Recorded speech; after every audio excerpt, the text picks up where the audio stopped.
Good afternoon, everyone. My name is Bowinn Ma, Minister of Emergency Management and Climate Readiness, joining you today from the territories of the Musqueam, the Squamish, and the Tsleil-Waututh peoples.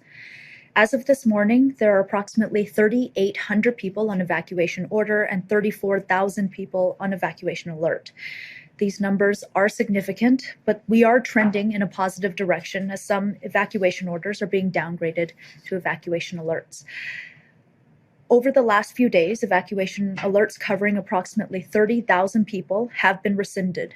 This has allowed families to breathe a sigh of relief as the threat level has reduced. This has been and continues to be an extremely difficult and challenging wildfire season for people in our province, particularly for people who have lost their homes. Our hearts are with you. Over recent weeks, the wildfire situation in the central region has stabilized, which is why we're seeing evacuation orders gradually lifted. However, in the north, the situation remains dynamic. Strong winds over the weekend led to substantial wildfire growth in the northwest and the Prince George wildfire centers. Wildfires in the Vanderhoof and Fort St. James region also displayed aggressive fire activity due to these hot, dry, and windy conditions. While the winds have since calmed, we must all remain vigilant and prepared for future changes. Many parts of our province are experiencing low air quality as well as a result of the wildfire smoke. And so I want to remind people to keep yourselves safe and healthy if you're seeing these kinds of conditions. Stop or reduce your physical activity outside, keep cool and drink plenty of fluids, and stay indoors whenever you are able. Also, check on your neighbors who may be more vulnerable. We're all in this together. Since April 1st, more than 2,000 wildfires burned over 2.2 million hectares of land. These numbers are astronomical. It has been a relentless fire season, which has been compounded by severe drought and the impacts of climate change. Some local governments and First Nations in fire-affected areas have started to focus their efforts now on recovery. And so as of today, we are declaring the 2023 BC wildfire season a DFA eligible event and opening eligibility for local governments and First Nations to apply for disaster financial assistance. For wildfire events, this funding can serve several purposes, including helping communities rebuild or repair essential public infrastructure like roads and bridges. It can also help local communities replace essential materials and support expenses related to inspections, appraisals, planning and design processes needed to determine recovery costs. And we are also rapidly increasing our recovery team's capacities to help communities with their recovery plans and assist with applications for this funding. All this being said, assessments are still underway to determine the extent of the damage caused to structures, both public and private, in communities. Homes have been lost, businesses have been impacted, and livelihoods have been put in jeopardy.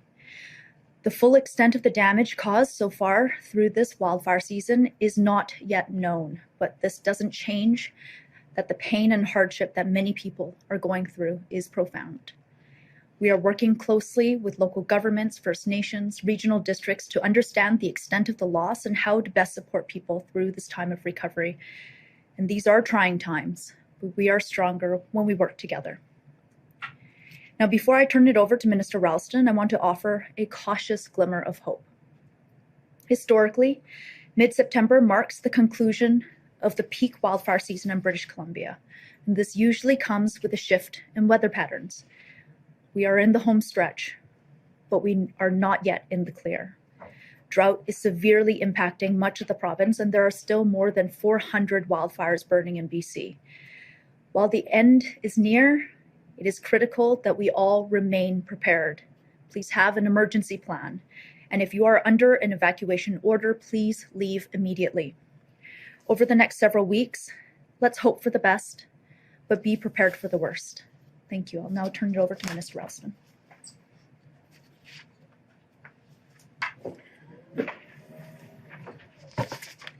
Great. Thanks very much, Minister Ma. Good afternoon. I'm Bruce Ralston, Minister of Forests. I'm honored, too, to be here on the territory of the Musqueam, Squamish, and Tsleil-Waututh peoples. Over the past several weeks, as you've heard from Minister Ma, British Columbia has experienced devastating wildfire activity across the province. This past long weekend, strong winds from the forecasted wind event resulted in substantial growth in some wildfires in the Northwest and Prince George fire centers, particularly the Cassiar, Mackenzie, Fort Nelson, Vanderhoof, and Fort St. James regions. As Minister Ma mentioned, the fire activity led to more evacuation orders and alerts. The fires have also caused smoke and poor air quality in many communities. And one can easily understand that it's extremely difficult living day to day with smoke or near a fire or being on an evacuation alert or an order. So on behalf of all British Columbians, thank you to the firefighters, first responders, emergency management teams, highway crews, and communities who are working tirelessly to keep people safe. Thankfully, the winds subsided Saturday and wildfire growth has since stabilized. A cold front arrived near the end of the long weekend, which also decreased the aggressiveness of these fires. Across the province, temperatures are returning to seasonal norms and overnight humidity is continuing to improve, though no notable rainfall is forecast. There are currently 415 active wildfires burning across British Columbia, almost half of which remain out of control. I would like again to thank the BC Wildfire Service for their continued hard work and perseverance battling these fires during what has been an incredibly difficult summer. I also extend my gratitude to many out-of-province and indeed out-of-country personnel currently supporting our wildfire response efforts. We have currently about 500 out-of-province personnel from Mexico, South Africa, Ontario, Newfoundland, New Brunswick, Nova Scotia, and Manitoba. With the Labor Day weekend behind us and fall fast approaching, some might assume that the wildfire season has ended. It has not. The fire situation across the province is still very active and every precaution should be taken by all. We ask everyone to do their part in preventing human-caused fire starts by following all fire bans. Open burning, including campfires, are prohibited across much of British Columbia. Please pay attention to your local prohibitions and restrictions, as regional weather will be variable as we move into the fall. Drought conditions also continue across much of British Columbia. We know as we enter into the fall months and the new school year, everyone wants to get back to normal, but it is vital that we stay vigilant. The wildfire and drought situations are dynamic, and with the ongoing support of the public, we hope to protect the people and resources of our province. Thank you to everyone in British Columbia for their efforts made during these difficult times. With seasonal weather returning, we may begin to see the light at the end of the tunnel. Right now, 80% of the province remains in a level 4 or 5 classification, with 5 being the most severe drought classification possible. Over the Labor Day weekend, some regions in British Columbia saw welcome rain. Since now that we're in September, we'll start seeing cooler temperatures and rain, although I'd like to reiterate that we'll need several inches or more of rainfall over an extended period of time to help alleviate our drought conditions. I also know that it's been a difficult summer for ranchers and farmers, and that this situation is very challenging for them. I want to assure them that we hear their concerns. We are here to support farmers and ranchers, and we will listen and work with them as we get through this challenging time together. Since June 2023, ministry staff have held bi-weekly drought meetings with representatives from local, provincial, and federal governments to undertake a collaborative approach to BC's drought conditions. Ministry staff have worked with licensed water users, local First Nations, and stakeholders for several months. And as we transition to the fall, the staff will be working collaboratively and continuing these discussions. Current drought levels are unprecedented and are leading to more severe wildfires as well as impacts to wildlife, habitat, and aquatic ecosystems. Fish are particularly at risk at this time of year when they spawn. Scientists and experts in my ministry have been closely monitoring stream flows and connected groundwater levels. Voluntary conservation of water is being encouraged across the province. Thank you to everyone who is doing that. In some cases where scientists are seeing major threats where fish and salmon could be impacted for generations, targeted action is being taken. Protecting water is vital for people, farmers, and communities, as well as fish and wildlife who depend on the rivers. We are working hard to make sure people have the water they need. We have proposed a significant agro-recovery program that will help BC ranchers impacted by fire get their businesses back up and running, as well as provide support for ranchers in severely impacted drought areas. Livestock producers have been under significant stress this summer, and agro-recovery will help them with certain extraordinary expenses not fully covered under existing programs and private insurance policies. We are also working to secure more feed for livestock through the Access to Feed program. The province has provided over $5 million to more than 100 BC ranchers to immediately support their cash flow and family businesses through agri-stability. We have production insurance that farmers and ranchers can access, providing relief for insured growers from crop losses when they are damaged by weather conditions, and that includes drought. BC's agricultural producers are integral to our food security, and it's our job to support them. As we move forward, we'll be with BC's agricultural community every step of the way.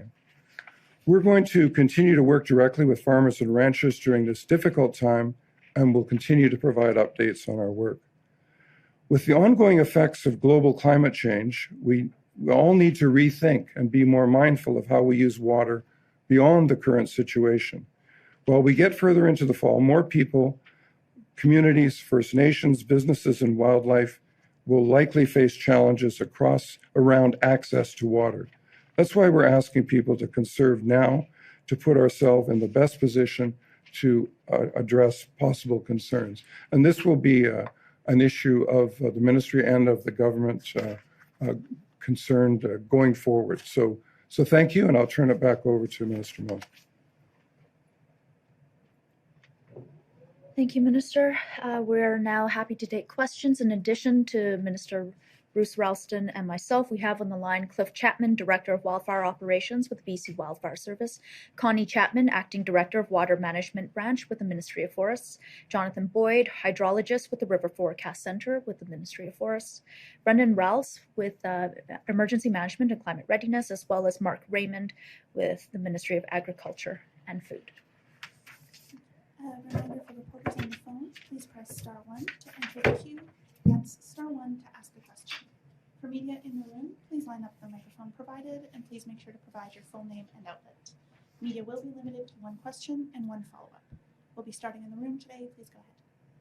Yeah, Monica Gould with City News. First question, the Mayor of Barriere is calling for an independent review on this wildfire season, similar to what happened following the 2003 wildfire season. Wondering if the province has a response to the Mayor's request, and if some sort of substantial third-party review is something the province is looking into doing.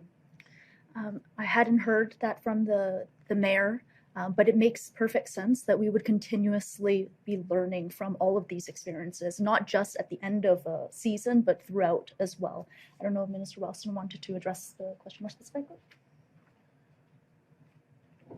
Thanks very much. I just briefly supplement Minister Ma's response. Because this has been an unprecedented season, as you point out, the worst wildfire season ever, there will be substantial review of responses. This is the first year that we've had a much broader full-time wildfire service, and that will be evaluated. And I know Minister Ma and her ministry will also want to evaluate the mechanisms that have evacuation alerts and orders, just to make sure that we can do things better. In terms of a third party being engaged to do that, that decision hasn't been taken, but I appreciate the suggestion coming forward from the Mayor. You have a follow-up? Yeah, I don't know if maybe Cliff would be more appropriate for this. Just wondering if we could get just sort of a snapshot view of the wildfire situation right now. Obviously, there was some development over the weekend, but I guess I'm curious if there are a particular fire that's sort of most concerning right now. And I know we are still in this season, but is it fair that the worst is over or behind us or not? Just kind of getting a look on the wildfire situation sort of today? I think that's an ideal question for Cliff. Go ahead. Yeah, thank you for the question. As you know, you heard from Minister Ma and Minister Ralston, we have seen, I would say, favorable weather after the weekend, favorable before the weekend for the southern part of the province. The northern half of the province did experience very, very significant winds. We saw some fire runs over the weekend, pushing 20 to 30 kilometers from where they were situated to where they are situated now. Those are significant fire runs for the province of BC, really for anywhere in the world. Fortunately, the impacts were less severe than we saw with West Kelowna and the Shuswap, but there have been some impacts as we have continued to see orders and alerts in the northern half of the province. Now, with the weather returning to more seasonal and even a little bit below seasonal, we're starting to see those days getting shorter. We're starting to see overnight recoveries become better. So we're starting to see the relative humidity rise, and the temperatures drop. So it's giving us more ability to use our fire suppression tactics effectively on all of our fires. So in terms of the rest of the season, we are luckily now into September, as the minister stated. You know, kids are back in school. The days are shorter, the nights are longer. It is a little bit cooler in the mornings and the evenings. So we're not out of it. We still have a lot of work to do. And I think that's the key to stress here, is that we may see another ridge of high pressure come over the province in the next 14 to 21 days, 2 to 3 weeks. And so we may not be finished in terms of fire growth. It is our optimistic opinion that we're hopefully out of the bad part of the fire season, where we'll see some of the significant fire runs that we have seen, but there is still a chance with a cold front potentially passing in 3 weeks' time that we may see the fires challenge our control line. So we've got a couple of weeks here to really put the thousands of people that are supporting BC and BC Wildfire Service to, I'd say, extremely effective work to try to contain all of the fires in the north, the south, really across BC. And hopefully, you know, as we continue to talk over the coming weeks, we'll see more rain show up in the forecast. And that's ultimately really what we really need to get us through until winter. So we'll be working extremely hard. We'll be continuing with long shifts and 24-hour coverage to put these fires out. But we are still looking for that, what we refer to as a season-ending rain event. And right now, that is not in the forecast. For our next question, we're going to head to the phones. Our first question on the phone is from Rob Shaw, Check News. Please go ahead. Oh, hi there. Just hoping, can you recap some of the numbers for me? Off the top, you mentioned 30,000 evacuation alerts that have been rescinded in the last few days. How many are remaining? How many orders are remaining? And do we know the number of structures that have been destroyed so far, like kind of even a rough total? Thank you so much for that question. So as of now, we have 3,800 people on evacuation order, another 34,000 people on evacuation alert. This is a substantial reduction from even just a few days ago when we were seeing upwards of 65,000 people on evacuation alert. So we are trending in the right direction there. We are still working with communities on structure losses. You know, these communities have been through something very challenging and very traumatic. Different communities will move at different speeds, and we also have wildfire conditions that are different across the province. And so our ability to get back into certain areas to make assessments, it will change over time and hopefully improve over time. So that work is still underway. But at this time, we are looking at structure losses across the province in the hundreds. But this is, again, very preliminary right now. Rob, did you have a follow-up?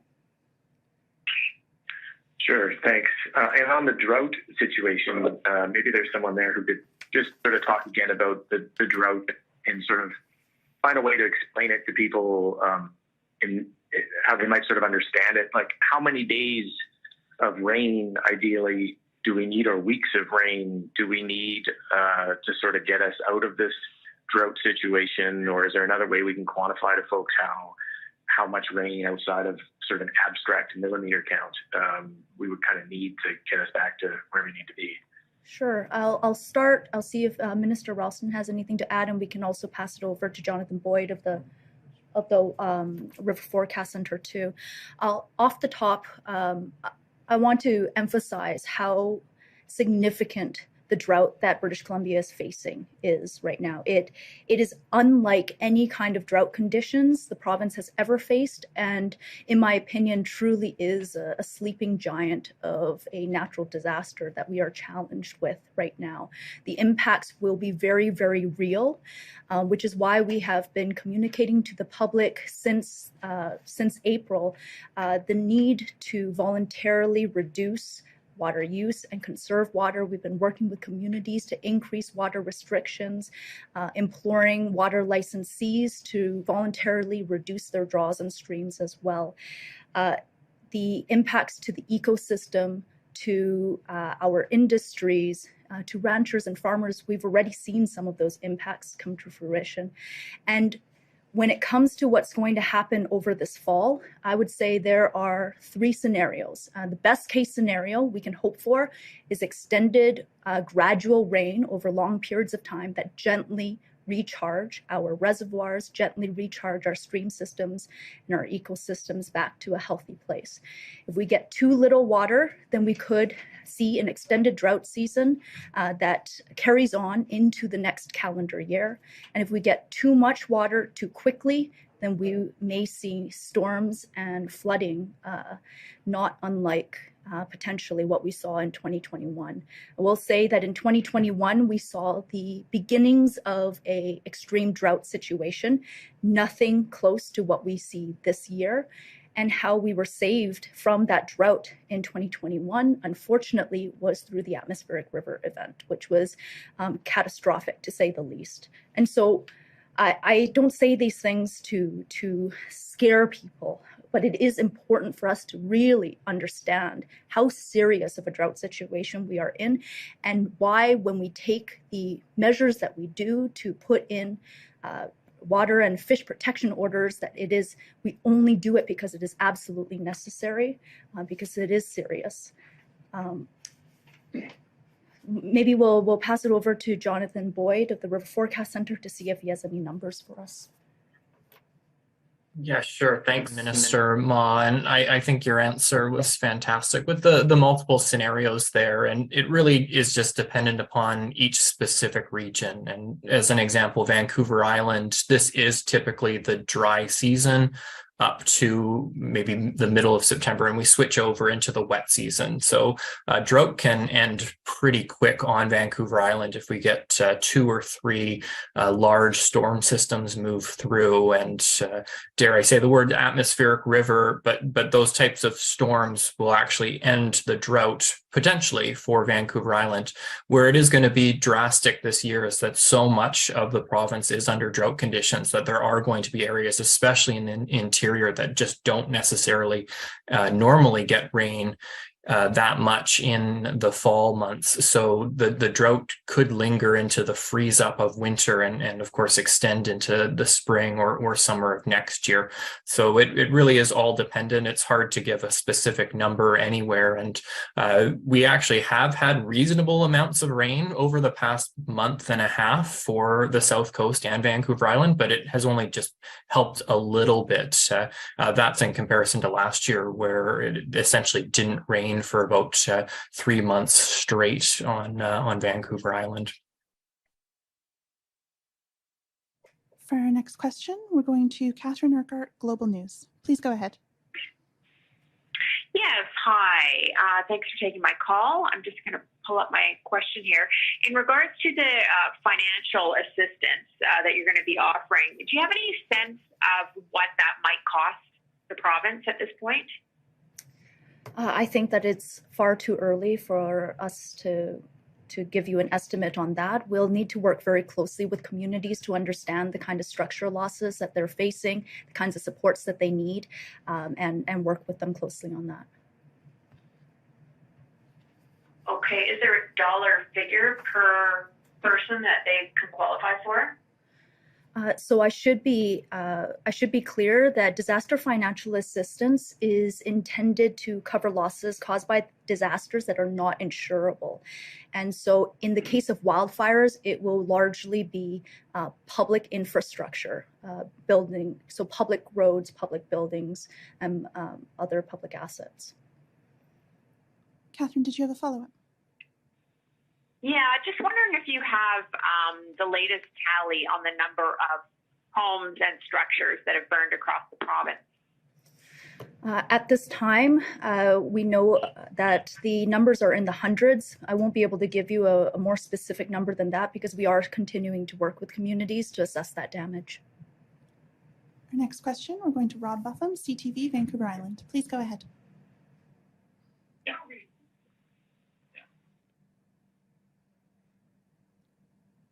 Rob, are you there? Oh, yeah, hi. My question is for Minister Ma. I'm just wondering, Tofino is experiencing a significant drought situation. They're on the cusp of stage 4 water restrictions, which they said might invoke a state of emergency. There already restaurants are being advised, like, have porta potties instead of normal functioning toilets. I wanted to get your reaction to how serious that drought situation is there, and in light of the fact that we can probably expect something similar in the future, what steps, if any, is the province taking to prevent something like this from being as serious in the future? Yeah, I think that what Tofino is facing and what Sechelt had faced last year as well is an example of how serious water scarcity can be for communities. It is why we have been working with communities since April to help them understand the seriousness of the drought that is occurring in the province and work with them to increase water restrictions like Tofino has done. The consequences of a drought can be profound for many communities and individuals. We are already seeing many impacts in the north where ranchers and farmers have been impacted by water scarcity, the inability to irrigate their crops, either through necessary protection orders or simply because of low stream flows. What we're seeing right now are the consequences, the very real impacts of climate change. British Columbia is, as a province, we are used to having plentiful access to beautiful, clean water. And we have not necessarily developed as a province the conservation mentality that we will now need to develop moving forward into the future. Rob, did you have a follow-up?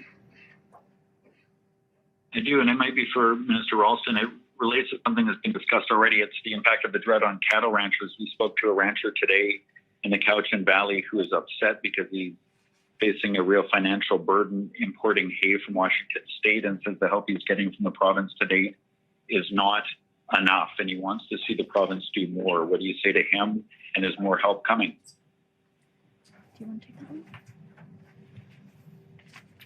Let me begin an answer, and then we have someone from Mark Raymond from the Ministry of Agriculture and Food who can talk specifically about the agri support programs that are in place. Certainly, we recognize, and ranchers and cattlemen generally are experiencing the consequences of drought, and those who produce hay, alfalfa, and other feed for cattle are also experiencing those consequences as well. So these are difficult times for that sector, but there are programs, and I appreciate that the comment is that this person would like to see more, but certainly there are a range of available programs, and perhaps I could ask Mark Raymond to set out in some detail the programs that are available, and I would think and I hope that would meet the concerns of the person that you spoke with. Go ahead, Mark. Perfect. Thank you, Mark Raymond, Ministry of Agriculture, Executive Director. So we do have a number of programs to support the agriculture sector. The first and foremost program is the Access to Feed program. So we've been working very closely with the Cattlemen's Association this year to start up and set this program and put it into place. This program is essentially a matchmaking program that helps producers find feed, access to feed. We had a call this morning with the Cattlemen's Association, and they did indicate that there is feed available. Other provinces, such as Alberta, we found some good sources of feed there that is able to bring that over to British Columbia. That being said, supply and demand. Prices are definitely higher for feed this year across Western Canada. And that is what some of our financial support programs are in place to support. So we've got our Agri-Stability Program, which is our key program to support producers.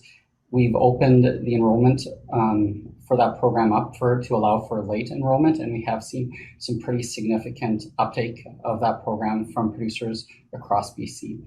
And within that program, we allow for advance payments to producers to help with the financial support if they are having troubles covering costs with the immediate increases in feed there.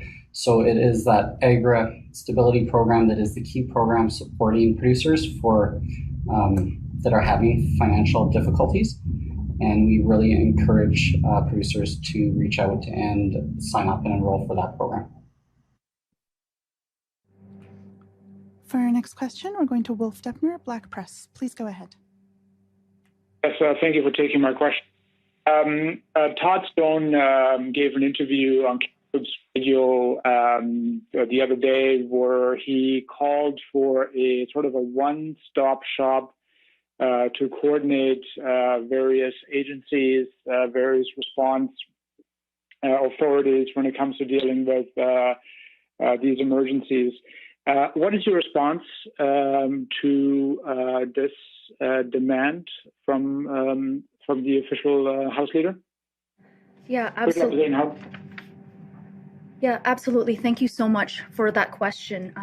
Certainly, we know that there will be a variety of recovery needs dependent on community right across the province, whether depending on the First Nation, the local government, the regional district, they will see different challenges and face different challenges in their recovery journey. We are currently significantly increasing our internal capacity to be able to support communities in the development and implementation of their recovery plans. And certainly, if a community is interested in a one-stop shop to help people with their recovery, that is absolutely a conversation that we're open to. Wolf, did you have a follow-up? Yes, thank you. Our question for Minister Ralston. Obviously, the assessment of the wildfire damage is still ongoing, but what, if any, evidence do you have so far? What, if any, signs toward the effect of the forest industry? What damage? How will the damage impact? Wolf, I'm sorry, you're cutting out. Can we get you to please repeat that slowly? Of course, my apologies. This is a question for Minister Ralston. What, if any, evidence do you have so far? What, if any, research is available on the effects of the fires on the forest industry? What type of damage do you foresee for the forest industry after this wildfires?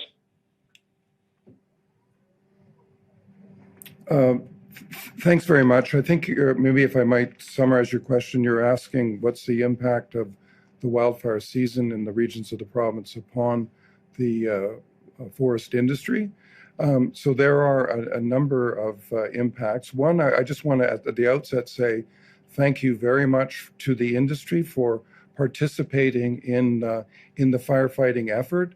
Many of the companies have equipment which they've made available to the BC Wildfire Service under contract, and that a lot of that has been arranged prior to the wildfire season, but they've been very cooperative and very supportive of the firefighting effort. Certainly, it's early days in terms of assessing the damage in the sense of fire damage to a standing timber.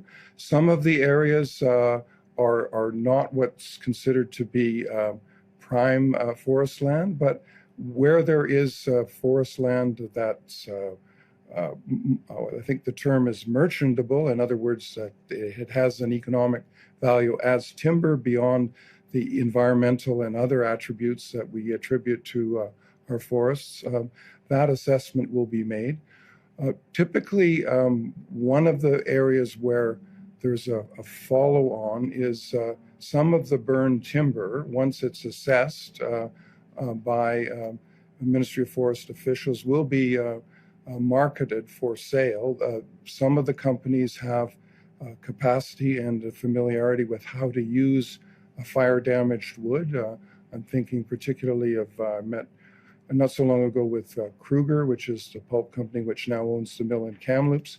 They have a capacity to use fire-damaged wood in their process. It's not a perfect process because obviously there's some that's not usable, but so they're and taking that wood and using it, or those trees and using it in that way also helps the regeneration of the forest, because rather than leaving the timber standing there, and I know we've all driven by parts of the province where some fires took place 20 or 30 years ago, and the charred trees are still there. It helps in the regeneration of the forest, so it's a valuable service ecologically as well. So, but in terms of the overall impact on companies, there's been shutdowns as well, and that's it's a bit of early days to make that assessment of the impact. But once again, I just want to return to the cooperation that we've received from the forest industry and the workers, the people that work for the forest industry. They've been very, very cooperative in the firefighting effort. Thank you. Our next question is for Brenna Owen, Canadian Press. Please go ahead. Thank you. Yeah, I guess I have kind of a similar question for Minister Ralston. I added up the total burned areas for the last 10 years, 2014, to what we've seen so far in 2023, and it's about 65,000 square kilometers. So I know BC is working on a new system of forest landscape planning, saying, the goal is to prioritize ecosystem health, but I'm wondering, how is the province taking drought tolerance, wildfire resistance, and climate change into account in that planning when it comes to the replanting and regeneration of forests after wildfire, as well as again? I think you've hit upon the very profound challenge that forest landscape planning is designed to address. This is a process that is new. It's been trialed in 4 areas in the province. One would be in the Quesnel area. Rather than simply focus on timber values alone, as you say, it focuses on a range of values: biodiversity, ecological balance, participation by First Nations and communities, and through a process of discussion and consensus building, we'll come to develop a plan for a particular region that will lead to some areas that will be not harvested, some areas where there will be mixed use, and some areas which will be economic zones for harvesting. The challenge will be to do that in a timely way, but there's money in the budget and has been beyond the pilots for 8 other regions to do these forest landscape plans. And we're optimistic that this will bring about a new era in forest management in the province. And so far, my assessment based on the reports I've received is that it has huge potential and it is working. Brenna, do you have a follow-up? Yeah, I guess I'm just wondering, in terms of how that process is going to be used to create a landscape that's perhaps, we're not going to see fires burning quite as intensely. I know climate change is at play, but what kind of changes might we be able to expect when it comes to silviculture practices, stocking standards for logging companies, which tree species are being planted and how are they being distributed? Are those the kinds of changes we can expect to see through this process? I think some of those responses are in development, but certainly I think and there's always been in forest management attention to the fire potential and the result of fire. We have initiated new legislation that draws on Indigenous knowledge and talks about how we might use fire in a traditional way to burn areas in a preventative way that would then prevent or reduce the likelihood of a major fire in a region. That's one step.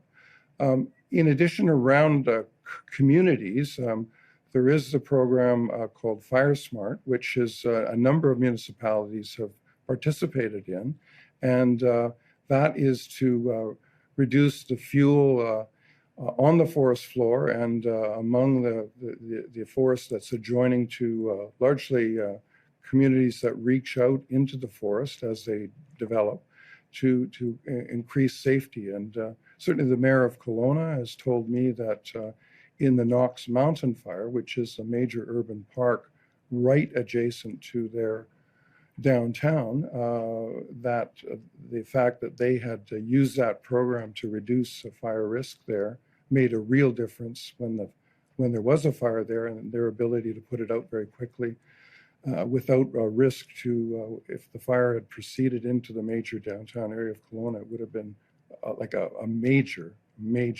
calamity to property and to lives. So I think the long-term discussion is not so much, and obviously we're still in the middle of fire season. We have over 400 fires, so I don't want to ignore that. But in the long term, we really have to begin to think about how we're going to respond to what is likely a higher risk of fire, both in non-populated areas and those areas adjacent to our cities, towns, and villages. I think Cliff Chapman had something to add. Yeah, thank you very much. First off, I think that's an excellent question, the way that you frame that and the specifics of the tactics on the ground. And I think Minister Ralston has done an amazing job of talking about some of the operations that have already been embedded in the 4 FLP pilots across BC that have been inclusive of fire at those tables with First Nations, local governments, industry, and us.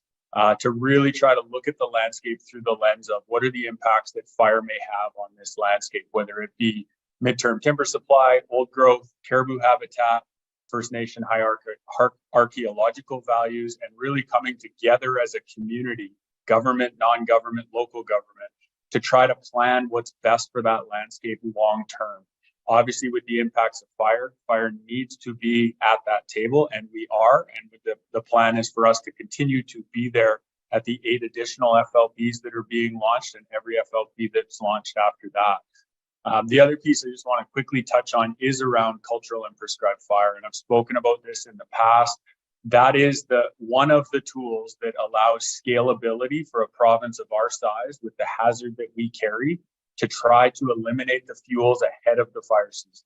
That is something that we've made a large investment in over the last 2 years. We're working through co-developing our cultural fire strategy with First Nations, working with industry on how we can go back to broadcast burning and looking at legislative changes associated with that so that we can do it on the landscape at scale. Reducing risk at scale in BC is the target. That's what FLPs are designed to do.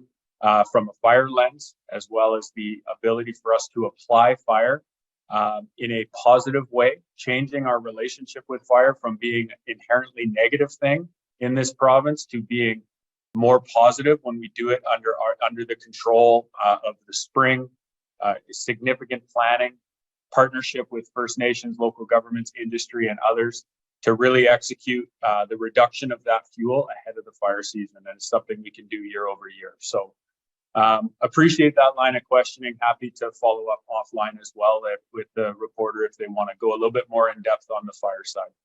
Thank you. Our next question is for Alyssa Thibault, CTV. Please go ahead. Oh, hi there. Thank you for taking my question. This is for Jonathan Boyd with the River Forecast Centre. We just heard, I would say almost a scary dire warning from Minister Ma about the prospect of potential flooding if we do get a lot of rain or extended drought conditions if we don't get rain. Can you talk a little bit more about what is our long-term forecast? Yeah, sure. It's Jonathan Boyd here with River Forecast Center. So in terms of long-term forecast, it's a little bit difficult to give any specifics for coastal fall and winter flooding beyond about 10 to 12 days. And that's really just related to the weather forecast. We are moving into an El Nino winter season. And what typically happens when we have those events is that it's a little bit warmer. It can be wetter. It can sometimes be drier. There isn't any major skill in terms of the precipitation side of things. Where there's added risk is that there have been so many wildfires that if we do have heavy rainfall in an area that was recently burned, there is potential for more rapid runoff and potential to have extra debris coming down into the rivers, maybe even blocking the rivers at culverts or bridges, which then can create washouts that have a net effect further downstream. So to know whether it's going to be a busy fall and winter season based on atmospheric rivers, it's still just unfortunately too early to say at this moment, but it can flip like a switch. And Minister Ma was referencing 2021, where we had a really severe drought that was kickstarted by the heat dome in late June of that year.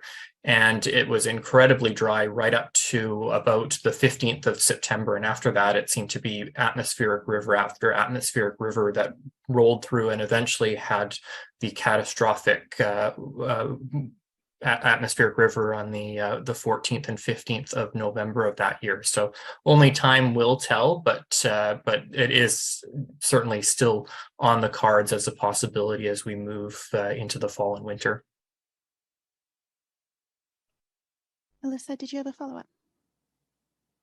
I did, yeah. So given what the drought situation is that we have at the moment, what is the best case scenario for how we come out of this? Because obviously too much rain at once is not good, and not enough rain is not ideal either. So what's the ideal outcome that what we need right now? I think the best case scenario for us going into the fall is gradual precipitation over a long period of time, not too fast so as to trigger floods or landslides, but not so slow that we miss the opportunity to recharge our ecosystems before the freeze comes in. And that's another factor that we have to consider, that at some point the ground does freeze in most parts of the province, and once the ground is frozen, it will not absorb water as efficiently anymore, if at all. And so whether we start 2024 in drought conditions will be determined by the amount of water that the ground has absorbed by the time it freezes for the winter. I'm just going to check with Jonathan to make sure that I got that right, because I probably should have left that question to you, actually. Yeah, Minister Ma, I think that was a fantastic answer. And just in areas in the north, the time is running out just because we can start to get into freeze up in mid-October to early November for those areas. And the reality is that they also don't typically get that much precipitation in these months ahead. So there is an expectation that some areas are going to continue into drought through the winter. But of course, for the coast, exactly what you said, moderate precipitation over wide area and ongoing is the best situation. But that's very rare. Usually rain falls from specific storm events that occur in relatively short periods of time. Our next question is for Richard Zussman, Global News. Please go ahead. Looks like we've lost Richard. We're going to go to Lisa Yuzda, City News. Lisa, please go ahead. I just wonder, Minister, if you could just give one more little bit of clarification about this disaster relief funding that's available, that it is just for communities and just for infrastructure that would not have been able to be insured. Yes, correct. So disaster financial assistance is a program that provides support for damage caused by disasters that are uninsurable. I'm going to make sure I actually say that correctly, just because you asked for clarity. So it is disaster financial assistance covers losses caused by disasters that are not insurable. Wildfire insurance is widely available across the province, except in the public sector. And so most of the disaster financial assistance here will go to support First Nations, local governments, regional districts in the rebuilding of public infrastructure. We cover up to 95% of those costs and work closely with those communities about on their recovery plans. In addition to the disaster financial assistance that we are announcing today, we are still working very closely with these local governments, regional districts, and First Nations to understand the extent of the damage, both public and private, within their communities, but also understand how we can help support them in rebuilding their communities as a whole. Lisa, did you have a follow-up? Yeah, I guess simply, is there any hope for people who have homes who weren't insured? So anybody who has a private structure that has been damaged, we encourage them to reach out to their insurance companies right away. The good news is in many communities like the Kelowna area, the insurance rates are the insuring rates, the rate of people who have their homes insured is actually quite high.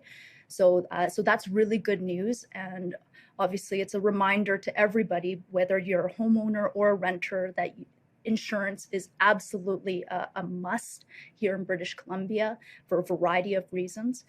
That being said, those who do not have insurance, we are very aware that they will likely require ongoing supports in terms of housing and their immediate needs.